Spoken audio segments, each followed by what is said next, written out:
So I recently found this collection of short stories and poems by Edgar Allan Poe in one of the free libraries around the city, and 'tis the season. It is mid-October. I thought it would be fun and a bit challenging to read some of his work out loud and share it with all of you who choose to watch this video. I can't remember the last time I read out loud, so yeah, definitely a challenge, but I think it's gonna be fun. So today we will be reading The Telltale Heart. True, nervous. Very, very dreadfully nervous I had been and am, but why will you say that I am mad? The disease had sharpened my senses, not destroyed, not dulled them. Above all was the sense of hearing acute. I heard all things in the heaven and in the earth. I heard many things in hell. How then am I mad? Hearken, and observe how healthily, how calmly I can tell you the whole story. It is impossible to say how first the idea entered my brain, but once conceived, it haunted me day and night. Object there was none, passion there was none. I loved the old man. He had never wronged me. He had never given me insult. For his gold I had no desire. I think it was his eye. Yes, it was this.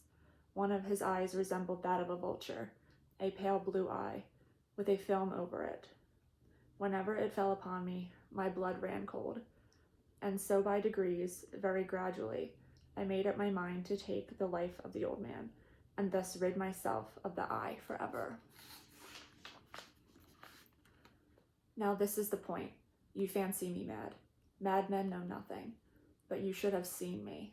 You should have seen how wisely I proceeded. With what caution, with what foresight, with what dissimulation I went to work. I was never kinder to the old man than during that whole week before I killed him. And every night, about midnight, I turned the latch of his door and opened it, oh so gently. And then, when I had made an opening sufficient for my head, I put in a dark lantern, all closed so that no light shone out. And then I thrust in my head. Oh, you would have laughed to see how cunningly I thrust it in. I moved it slowly, very, very slowly, so that I might not disturb the old man's sleep. It took me an hour to place my whole head within the opening so far that I could see him as he lay upon his bed. Ha! Would a madman have been so wise as this? And then when my head was well in the room, I undid the lantern cautiously, oh so cautiously. Cautiously, for the hinges creaked. I undid it just so much that a single thin ray fell upon the vulture eye. And this I did for 7 long nights. Every night just at midnight, but I found the eye always closed, and so it was impossible to do the work, for it was not the old man who vexed me, but his evil eye. And every morning, when the day broke, I went boldly into the chamber and spoke courageously to him, calling him by name in a hearty tone, and inquiring how he passed the night. So you see, he would have been a very profound old man, indeed, to suspect that every night, just at 12, I looked in upon him while he slept. Upon the 8th night, I was more than usually cautious in opening the door. A watch's minute hand moves more quickly than mine did. Never before that night had I felt the extent of my own powers, of my sagacity. I could scarcely contain my feelings of triumph. To think that there I was, opening the door little by little, and he not even to dream of my secret deeds or thoughts. I fairly chuckled at the idea. Perhaps he heard me, for he moved on the bed suddenly, as if startled. Now you may think that I drew back, but no. His room was as black as pitch, and the thick darkness, for the shutters were close fastened through fear of robbers. And so I knew that he could not see the opening of the door, and I kept pushing it on steadily. I had my head in and was about to open the lantern when my thumb slipped upon the tin fastening, and the old man sprang up in the bed, crying out, "Who's there?" I kept quite still and said nothing. For a whole hour I did not move a muscle, and in the meantime, I did not hear him lie down. He was still sitting up in the bed listening, just as I have done night after night, hearkening to the death watches in the wall. Presently I heard a slight groan, and I knew it was the groan of mortal terror. It was not a groan of pain or of grief. Oh no. It was the low, stifled sound that arises from the bottom of the soul when overcharged with awe. I knew the sound well. Many a night, just at midnight, when all the world slept, it has welled up from my own bosom, deepening, with its dreadful echo, the terrors that distracted me. I say I knew it well. I knew what the old man felt, and pitied him, although I chuckled at heart. I knew that he had been lying awake ever since that first slight noise, when he had turned in his bed. His fears have been ever since growing upon him. He had been trying to fancy them causeless, but could not. He had been saying to himself, "It is nothing but the wind in the chimney. It is only a mouse crossing the floor," or "It is merely a cricket which has made a slight chirp." Yes, he has been trying to comfort himself with all these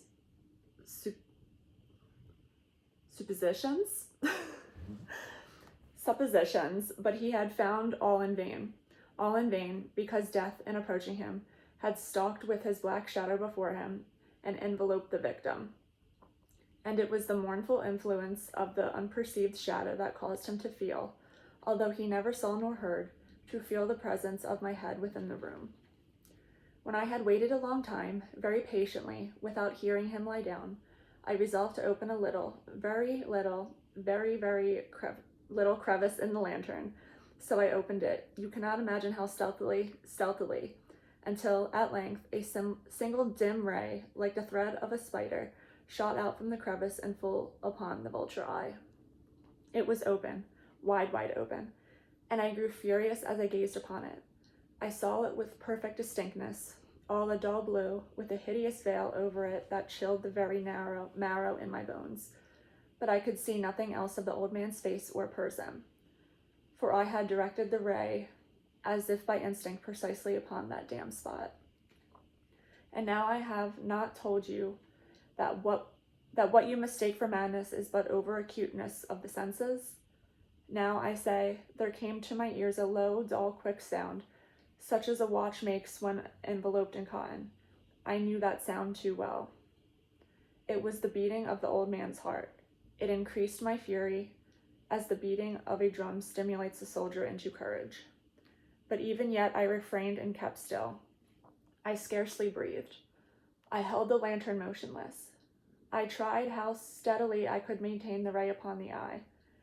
Meantime, the hellish tattoo of the heart increased. It grew quicker and quicker, and louder, every instant. The old man's terror must have been extreme. It grew louder, I say, louder every moment. Do you mark me well? I have told you that I am nervous, so I am. And now, at the dead hour of the night, amid the dreadful silence of that old house, so strange a noise as this excited me to uncontrollable terror. Yet for some minutes longer I refrained and stood still. But the beating grew louder. I thought the heart must burst, and now a new anxiety seized me. The sound would be heard by a neighbor. The old man's hour had come. With a loud yell, I threw open the lantern and leaped into the room. He shrieked once only. In an instant I dragged him to the floor and pulled the heavy bed over him. I then smiled gaily to find the deed so far done. But for many minutes the heart beat on with a muffled sound. This, however, did not vex me. It would not be heard through the wall. At length it ceased. The old man was dead. I removed the bed and examined the corpse. Yes, he was stone dead. I placed my hand upon the heart and held it there many minutes. There was no pulsation. He was stone dead. His eye would trouble me no more. If you still think me mad, you will think so no longer when I describe the wise precautions I took for the concealment of the body. The night waned, and I worked hastily, but in silence. First of all, I dismembered the corpse. I cut off the head and the arms and the legs. Then I took up 3 planks from the flooring of the chamber and deposited all between the scantlings. I then replaced the board so cleverly, so cunningly, that no human eye, not even his, could have detected anything wrong.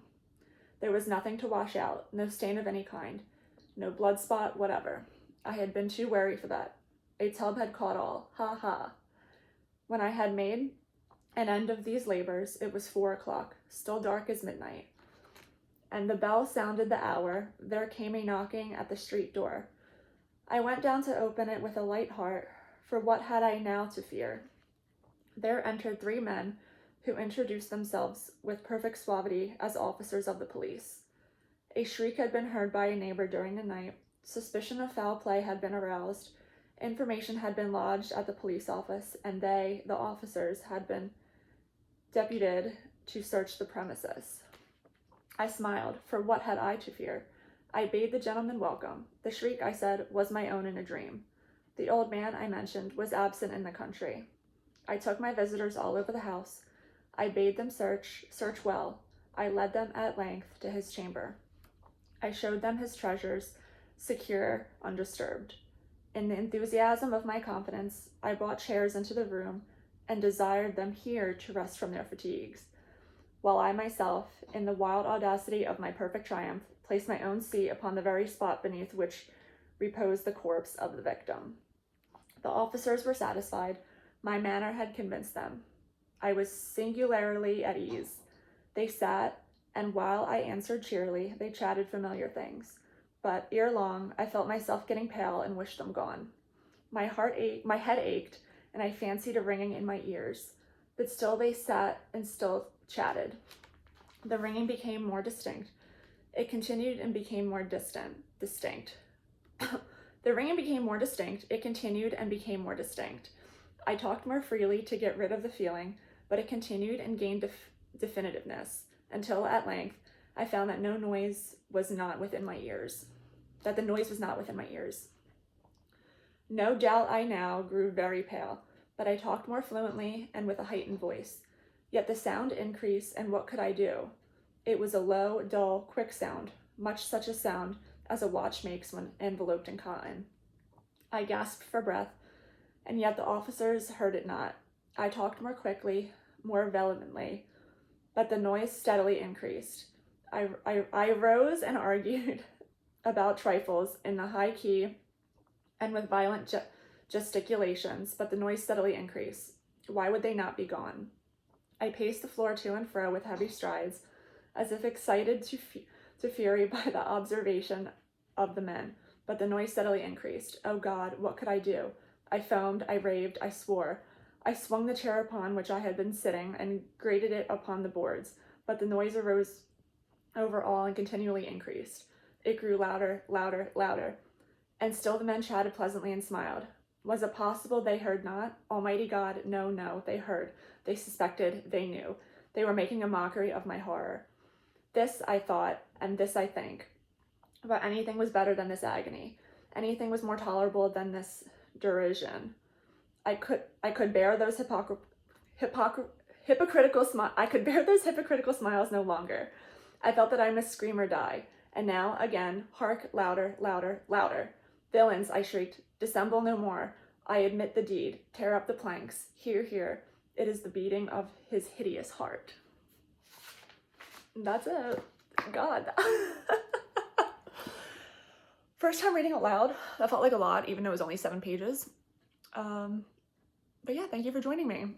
I hope to make this more common on my channel. I think it's more of a practice for me, but I hope you enjoy it as well.